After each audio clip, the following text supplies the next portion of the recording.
기도하겠습니다. 하나님 아버지 감사합니다. 한 해 동안도 주의 은혜로 우리를 보호하여 주시고 인도하여 주시고 이제 2026년 새 하늘 새 땅을 바라보며 또 첫 시간을 주님 앞에 올려드리며 예배할 수 있도록 인도하여 주시니 감사합니다.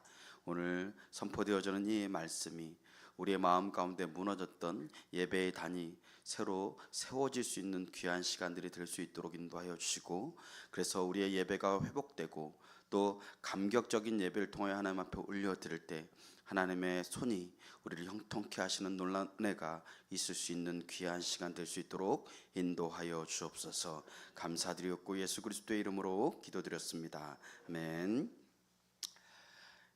오늘 2026년도 첫 번째 또 복된 주일 예배를 주님의 은혜 가운데 또 함께 예배할 수 있어서 너무나 감사를 드리고, 또 이 자리에 함께 하나님 앞에 첫 주일을 예배하는 여러분들을 주님의 이름으로 축복합니다. 아마도 며칠 동안 많은 사람들을 만나셨을 텐데, 만날 때마다 늘 우리는 새해 복 많이 받으시라고 인사를 많이 하셨을 것인데, 아마 우리가 복 받으라고 인사한 만큼 복을 받을 수 있다면 우리는 입이 부르틀 정도로 늘 이렇게 인사를 하지 않을까, 그런 생각들을 해보게 됩니다. 그런데 여러분, 복이 뭐라고 생각하십니까? 우리가 늘 복 받기를 좋아하는데 그 복이 뭔가 우리가 규정하고 또 정의하는 그러한 시간들이 필요한 것 같습니다. 우리가 복을 이야기하지만 성경이 말씀하시는 복이 무엇인지 알아야 지금 내가 복된 인생을 살아가고 있는지, 또 내가 지금 복받은 인생인지 그것을 우리가 알 수 있습니다. 세상에서 말하는 복은 주로 눈에 보이는 조건이나 또 결과에 집중되어 있는 것을 우리가 알 수 있죠. 그래서 물질적인 풍요나 또 세상적인 성공, 또 안락함이 기준이 될 때가 참 많이 있습니다. 그런데 이런 세상 사람들이 말하는 복은 상황과 환경에 따라서 변화되어집니다. 예를 들어서 돈을 잃거나 건강을 잃으면 복이 나갔다라고 세상 사람들은 이야기합니다.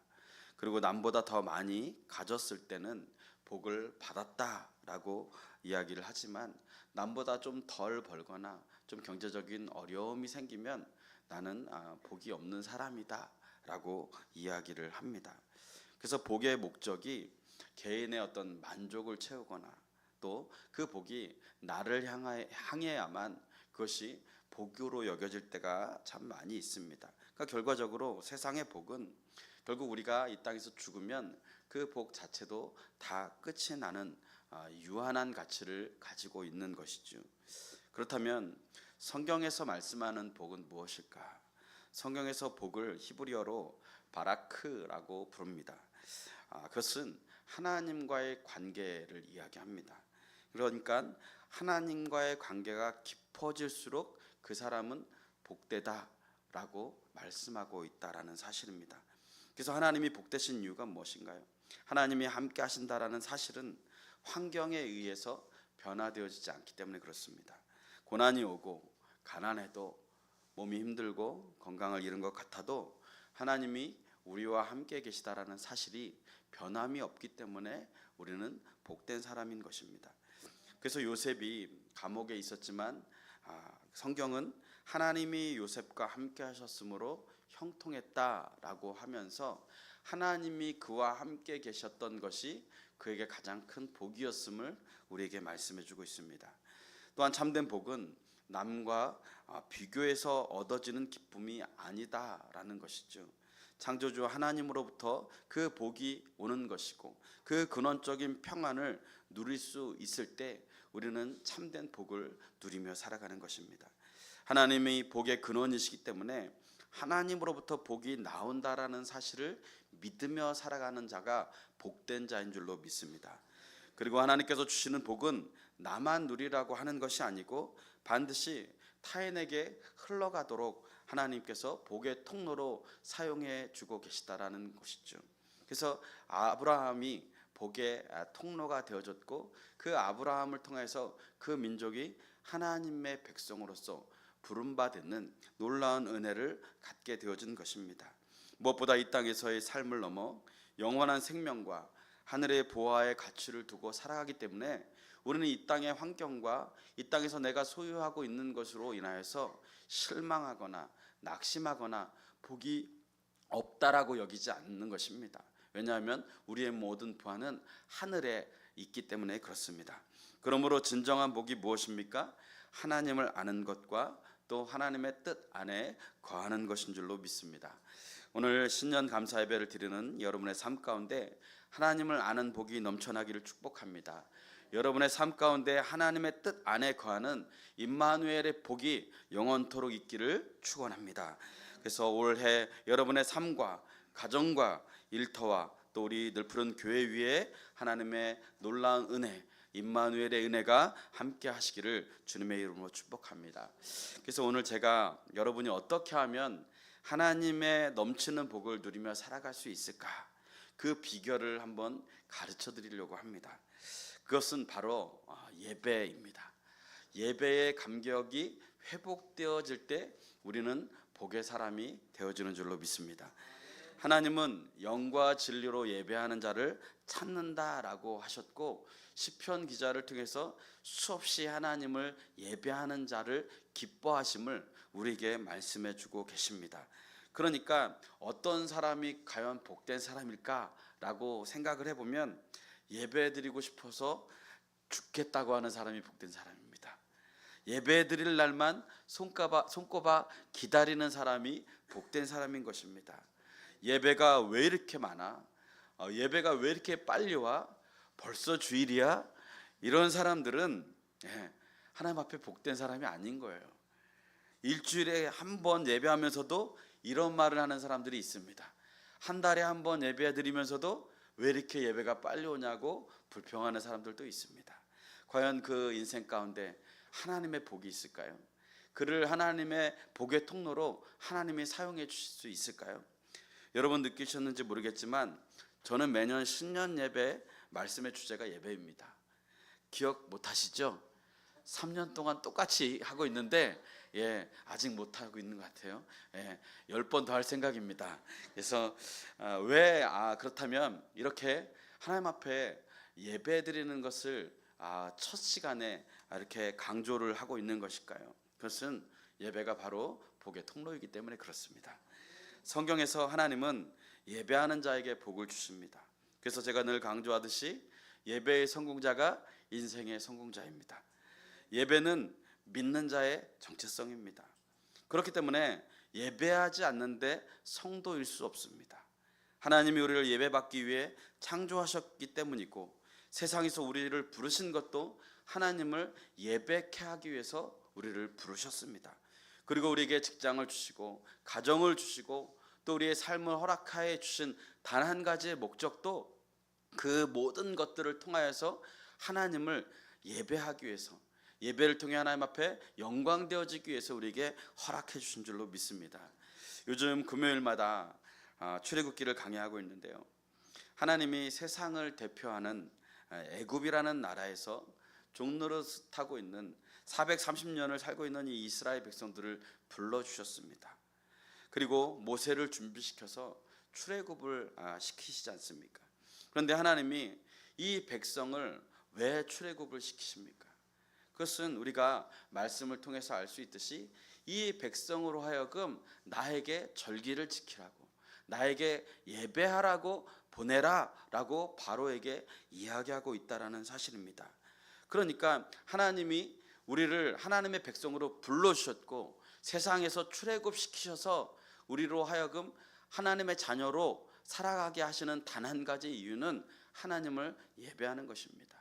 그래서 우리가 하나님을 예배하는 것을 잃어버리면 우리는 모든 것을 잃어버리는 것과 같습니다. 세상에서 430년 동안 이스라엘 백성들이 먹고 살기 위해서 악착같이 일을 하면서 버텨왔습니다.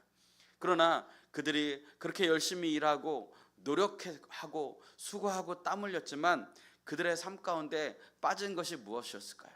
그것은 바로 하나님을 찾는 것입니다. 하나님을 예배하는 삶이 이미 그들의 삶 가운데 없었습니다. 그렇다 보니까 그들이 세상 가운데 살면서도 늘 하나님 앞에 부르짖는 것입니다. 고통을 하소연하는 것입니다. 하나님께서 그들의 고통을 들으시고 모세를 택하셨고, 이제 때가 되어 하나님이 약속하신 땅으로 이 백성들을 이끌고자 하나님께서 이 모세를 불러주셨습니다. 그리고 이 백성은 내가 나를 위해 지었나니 나의 찬송을 부르게 하려 함이라 라는 그 말씀에 의지하여서 이 백성의 정체성을 회복시켜 주시고자 출애굽을 시키셨던 것입니다. 오늘 이 자리에 하나님이 우리를 왜 불러주셨을까요? 세상 가운데서 살만하고 잘 먹고 잘 사는데 왜 우리를 불러주셨을까요? 그것은 우리의 삶의 목적이 세상 가운데서 잘 먹고 잘 사는 것에 있지 않고 하나님을 예배하는 것에 있기 때문에 그렇습니다. 그래서 그 예배하는 본질을 찾아야 인생을 잘 사는 것이다 라고 하나님께서 말씀해 주고 계시는 것입니다. 그런데 여러분, 하나님이 부르신다고 다 나올 수 있습니까? 그렇지 않습니다. 세상의 왕 바로가 끝까지 이스라엘 백성들을 놓아주지 않죠. 모세를 통해 하나님이 이 백성을 보내라 말씀하십니다. 이 백성이 나를 예배하도록 놔줘라 라고 이야기하지만 바로는 놓아주지 않습니다. 세상이 하나님의 사람을 놓아주지 않습니다. 그래서 하나님의 말씀을 통해서, 그리고 더 안 되니까 하나님이 기적을 보여주시고 또 10가지 재앙을 통해서 바로의 마음을 계속해서 돌이키려고 말씀하십니다. 그리고 그 재앙을 통해서 하나님이 원하시는 것은 무엇일까요? 아무리 약한 바로라도 회개하고 돌이키길 원한다라는 사실이죠. 하나님은 기다리시는 것입니다. 우리의 삶에 수없이 많은 고난과 어려움들이 있을 수 있습니다. 그러나 되짚어보면 하나님이 그 고난을 통해서 우리에게 원하시는 것이 무엇일까요? 나에게 돌아오라는 것이고 하나님 앞에 예배의 자리를 회복하라고 말씀하시는 것입니다. 여러분, 사탄은 계속해서 우리를 세상에 묶어두려고 합니다. 세상에 성공해야 행복할 수 있고 세상이 누리는 풍요를 누려야 행복할 수 있다라고 이야기를 합니다. 그래서 때로는 사탄이 우리가 원하는 것을 다 채워주는 것 같습니다. 교회를 나가지 않아도, 예배를 드리지 않아도, 하나님을 믿지 않아도 잘 먹고 잘 사는 것 같습니다. 그러나 그것은 잘 사는 것이 아닙니다. 그 끝에는 반드시 심판이 준비되어 있기 때문에 그렇습니다. 그래서 교회 가지 말고 집에서 적당히 예배하면 되지, 가족들 데리고 가지 말고 혼자 열심히 다니면 되지, 양과 소는 놓고 가라, 마음이 중요한 거지, 물질은 네가 즐거워하고 좋아하는 데 써라. 계속해서 우리가 하나님 앞에 예배 드려야 하는 그 예배의 본질, 예배의 마음을 망가뜨립니다. 이것이 바로가 이스라엘 백성들에게 요구했던 것 아니겠습니까? 하나님께서 계속해서 예배하라고 불러주셨는데 바로는 계속 타협안을 제시하는 겁니다. 이 모습이 우리의 삶 가운데 있습니다.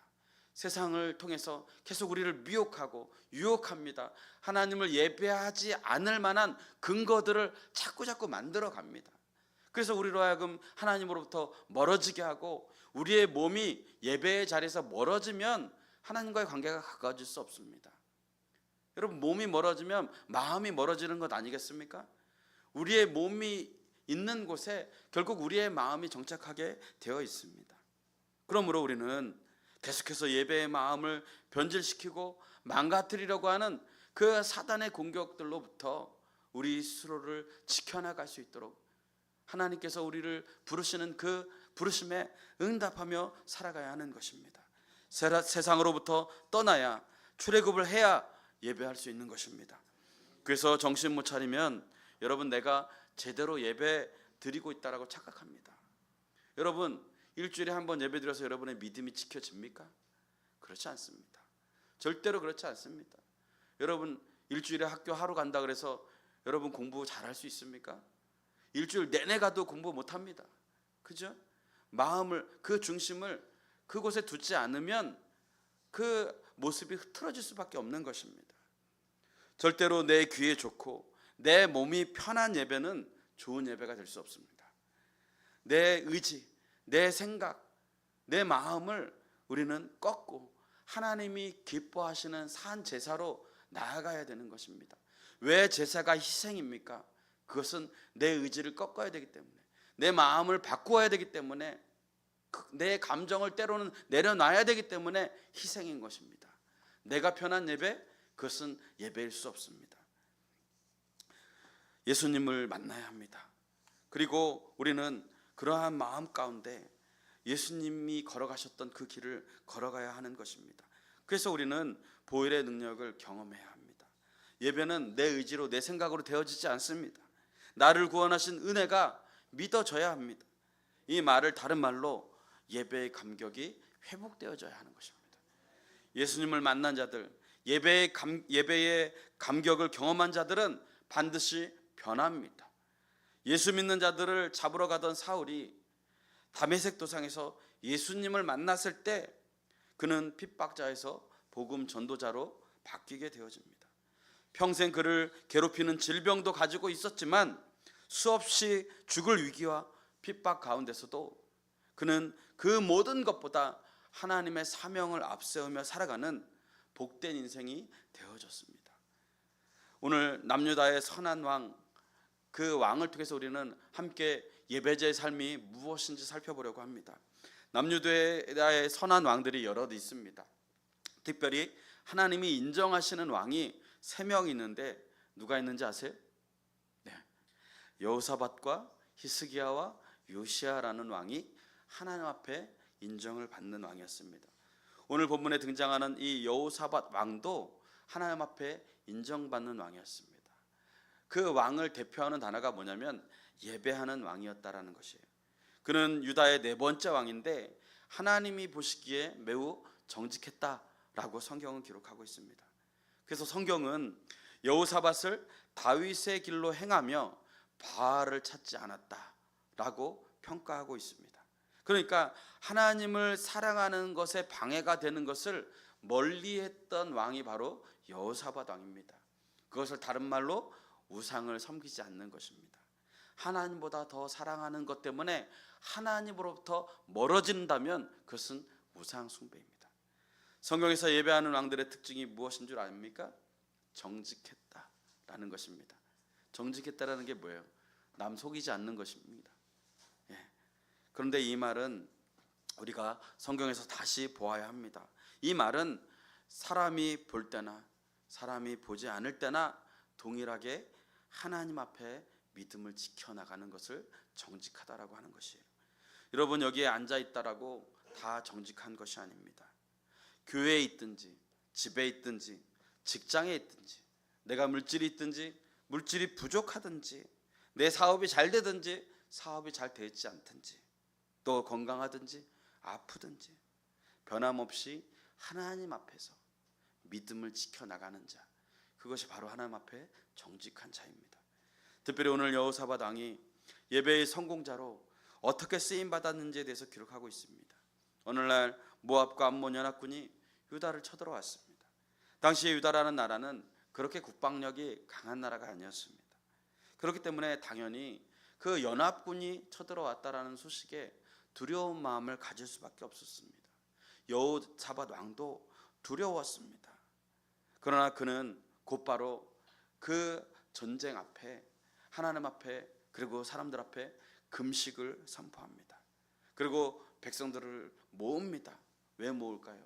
기도하라고. 우리 함께 하나님을 예배하자고 모읍니다. 자신의 힘은 부족하지만 하나님은 문제보다 더 크시기에 우리가 하나님 앞에 기도한다면 하나님께서 이 전쟁을 하나님께서 승리로 이끌 것입니다. 하나님은 문제보다 더 크시기 때문에 하나님은 이 전쟁이 하나님께 속해 있다라는 것을 믿고 하나님 앞에 간구하는 심령을 외면하지 않기 때문에 여호사밧은 그런 하나님 앞에 기도하기로 예배하기로 결단한 것입니다. 우리의 인생 가운데 사탄은 우리를 수없이 공격해 옵니다. 때로는 고난이라는 그러한 나라, 때로는 어려움이라는 나라, 때로는 여러 가지 건강의 문제와 또 물질의 문제, 여러 가지 실패의 문제, 이러한 모든 나라들이 연합해서 나를 공격해 오는 것 같습니다. 그래서 우리는 우리의 힘으로 감당할 수 없는 이 문제 앞에 낙심하고 염려할 때가 많이 있습니다. 두려운 마음이 왜 생기지 않겠습니까? 그러나 더 이상 아무것도 할 수 없는 그 무기력함 앞에 우리는 과연 어떻게 해야 하는 것일까요? 우리가 할 수 있는 것은 바로 기도인 것입니다. 우리가 할 수 없는 것을 하나님이 하시도록 우리의 마음을 내어드리는 것이 바로 기도입니다. 우리의 힘으로 할 수 있는 것은 우리가 노력해서 하면 됩니다. 그러나 우리가 할 수 없는 일이기 때문에, 우리의 능력으로 감당할 수 없는 일이기 때문에 기도하는 것 아니겠습니까? 그러므로 우리는 기도해야 합니다. 그리고 그 기도에 승부수를 걸어야 하는 것이고, 이 예배를 통하여 하나님이 일하시도록 우리의 모든 마음을 주님께 집중해야 하는 것입니다. 여러분, 기도는요, 우리의 시선을 주님께 향하는 것입니다. 우리의 시선을 주님께 향하는 것이 기도입니다. 예배는 하나님이 우리를 보호하시는 무너지지 않는 요새와 같은 것입니다. 그래서 여호사밧이 어떻게 기도합니까? 우리 12절 말씀을 함께 보도록 하겠습니다. 시작. 우리 하나님이여, 그들을 징벌하지 아니하시나이까? 우리를 치러오는 이 큰 무리를 우리가 대적할 능력이 없고 어떻게 할 줄도 알지 못하옵고 오직 주만 바라보나이다 하고. 여호사밧이 이 큰 문제 앞에, 이 커다란 인생의 전쟁 앞에 뭐라고 고백합니까? 하나님, 이 큰 무리 앞에서 우리는 대적할 아무런 능력이 없습니다. 나는 아무것도 할 수 없습니다. 내가 어떻게 해야 될지도 모르겠습니다. 그렇기 때문에 내가 주님만 바라봅니다. 여러분, 한 해를 시작하며 우리가 결단해야 될 것이 무엇일까요? 하나님이 이 시간 문제 해결보다 우리에게 원하시는 것은 우리의 시선을 바꾸는 것입니다. 오직 주만 바라보도록, 우리의 시선이 주님만을 향하도록 우리를 불러주신 줄로 믿습니다. 여호사밧은 유다의 모든 사람들이 그들의 아내와 자녀와 어린이와 더불어 여호와 앞에 섰다라고 말씀하고 있습니다. 여러분, 하나님은 우리를 그리스도의 군사로 불러주셨습니다. 세상에서는 20세 이상의 장병만이 군사입니다.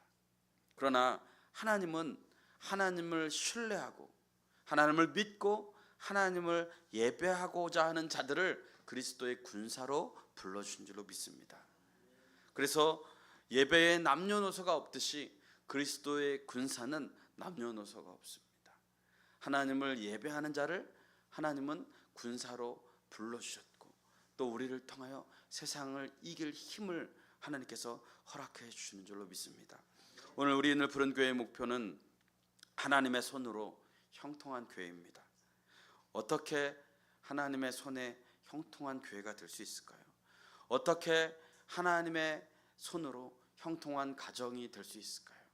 어떻게 하나님의 손으로 우리가 하고자 하는 모든 일들이 형통할 수 있을까요? 그것은 바로 전 세대가 예배자로 세워지는 것입니다. 전 세대가 그리스도의 군사로 나아가는 것입니다. 하나님이 우리를 위한 구원을 포기하지 않으셨는데 왜 우리가 우리의 자녀와 우리의 아내와 우리의 남편과 또 우리의 부모를 포기합니까? 왜 우리의 일터를 포기합니까? 그럴 수 없습니다. 바로왕은 너만 가서 예배해라 라고 타협안을 내렸었습니다. 그러나 하나님은 아니다. 아내와 부모와 자녀들 그리고 가축까지 모두가 다 하나님을 예배하는 대로 가야 된다 라고 말씀하는 거예요.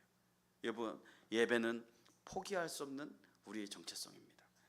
이처럼 하나님을 먼저 바라보며 기도하고 예배하는 가운데 하나님은 선지자를 통해 말씀하십니다.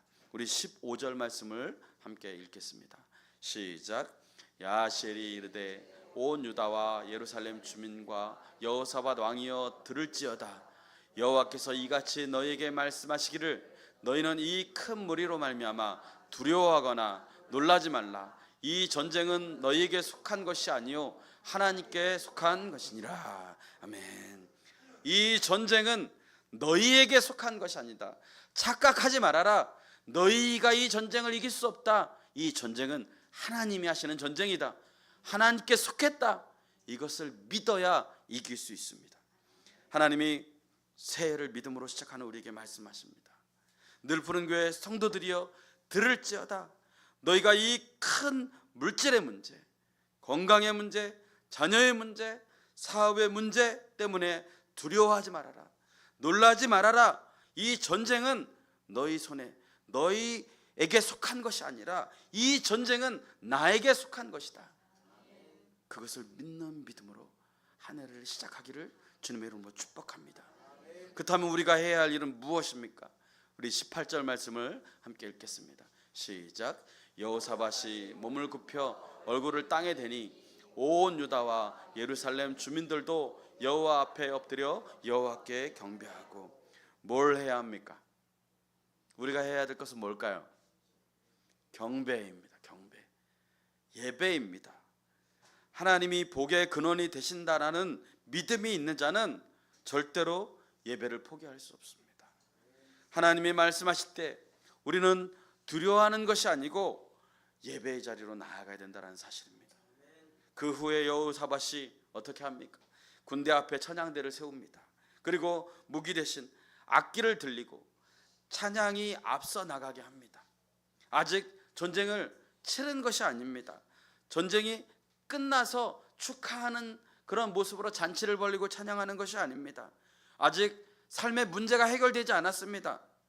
그러나 믿음으로 예배하고 믿음으로 찬양하는 것입니다. 전쟁의 전략이 예배였던 것입니다. 그 결과 유다는 싸우지도 않고 승리하십니다. 우리가 예배할 때 하나님이 일하십니다. 적군들이 서로 공격하며 자멸했습니다. 그리고 백성은 승리 후에도 하나님을 또 찬송합니다. 여러분, 예배는 그래서 현실 도피가 아니에요. 예배는 가장 위대한 승리 전략입니다. 하나님의 통치와 다스림을 신뢰하는 것을 믿고 나아가야 예배할 수 있습니다. 그 믿음의 예배가 하나님이 역사하도록 하나님이 인도해 주신 것입니다. 신앙생활을 오래 하다 보면 예배를 드리지만 감격이 사라질 때가 많이 있습니다. 찬양이 익숙해요. 기도는 반복적이어집니다. 말씀은 들리지만 마음이 쉽게 열리지 않습니다. 마음이 쉽게 움직이지 않아요. 결단이 되어지지 않아요. 그러나 성경은 분명히 말씀합니다.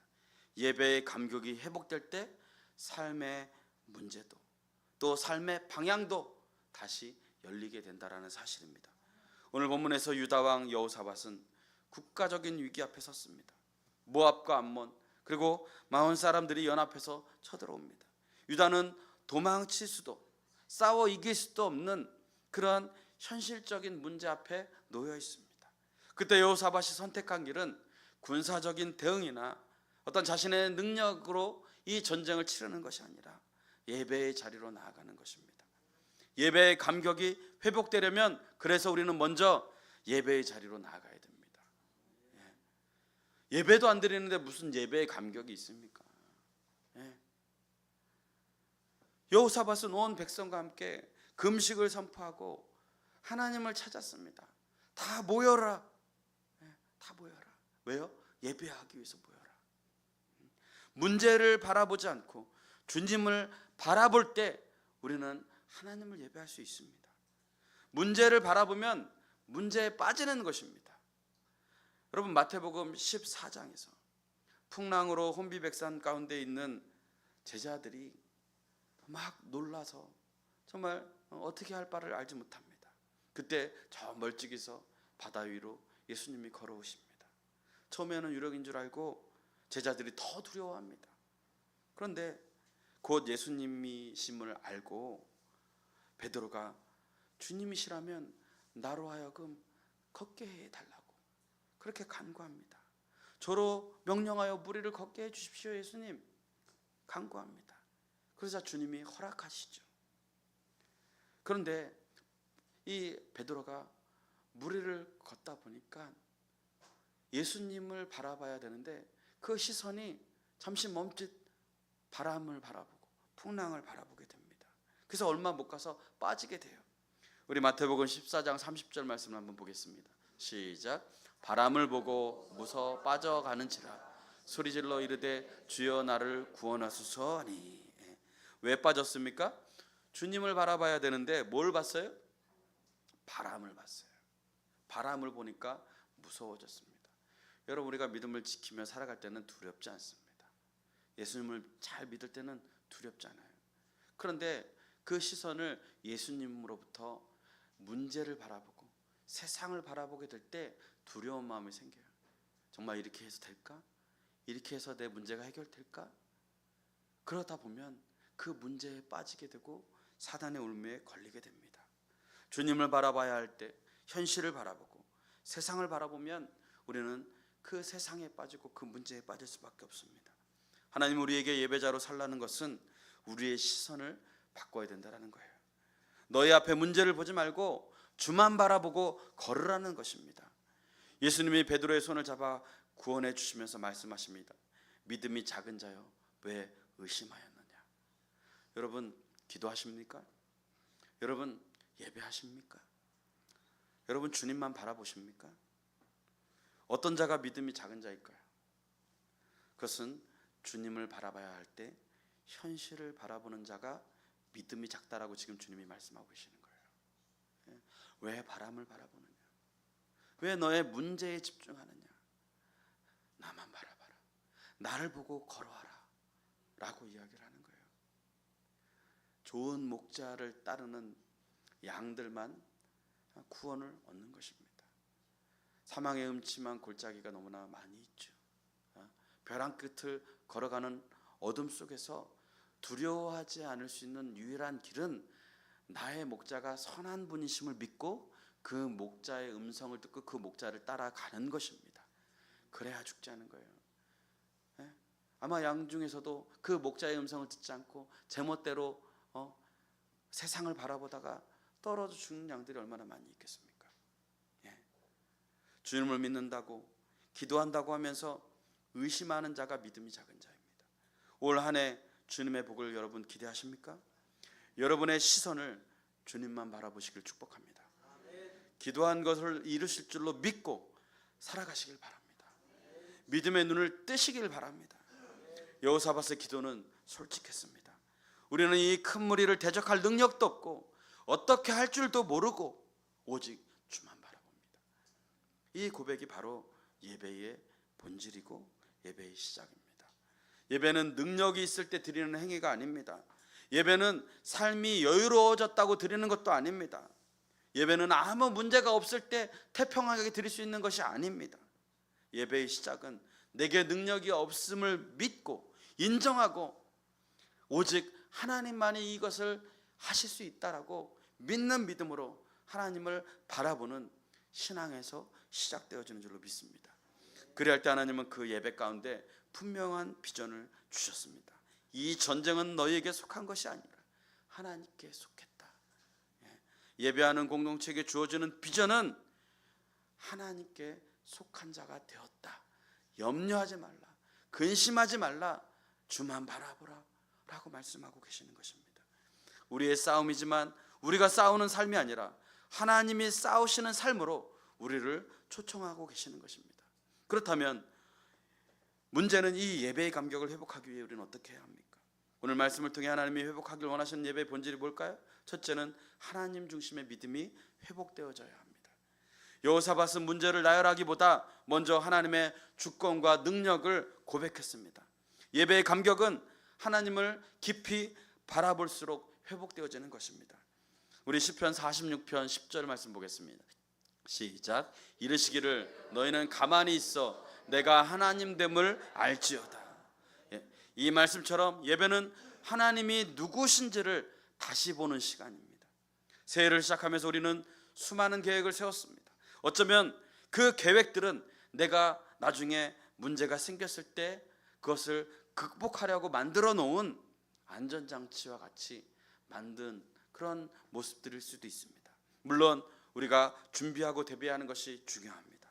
그러나 그에 앞서 우리는 하나님이 나와 함께 하심을 믿어야 합니다. 그리고 주님 앞에 그 문제를 먼저 가지고 나와야 합니다. 출애굽하는 이스라엘 백성들이 홍해를 건너고 요단강을 건널 때 그들이 한 것은 아무것도 없습니다. 주님을 바라보는 것뿐입니다. 주님을 신뢰하는 것뿐입니다. 주님이 말씀하시면 그 말씀을 신뢰하고 순종하는 것뿐입니다. 예배의 회복은 하나님 중심의 삶에서 시작됩니다. 하나님을 믿는 가장 유일한 표현은 예배입니다. 삶의 우선순위를 하나님께 두고 예배에 두는 한 해가 되어지기를 축복합니다. 둘째로 말씀을 신뢰하는 믿음을 회복해야 합니다. 하나님의 말씀을 들은 유다 백성들은 즉시 엎드려 경배했습니다. 감정이나 이해보다 앞선 것이 바로 순종입니다. 사람들은 자꾸 하나님을 증명해 보이라고 말합니다. 예배는 말씀을 평가하는 시간이 아닙니다. 말씀 위에 자신을 올려놓는 결단의 시간이 바로 예배입니다.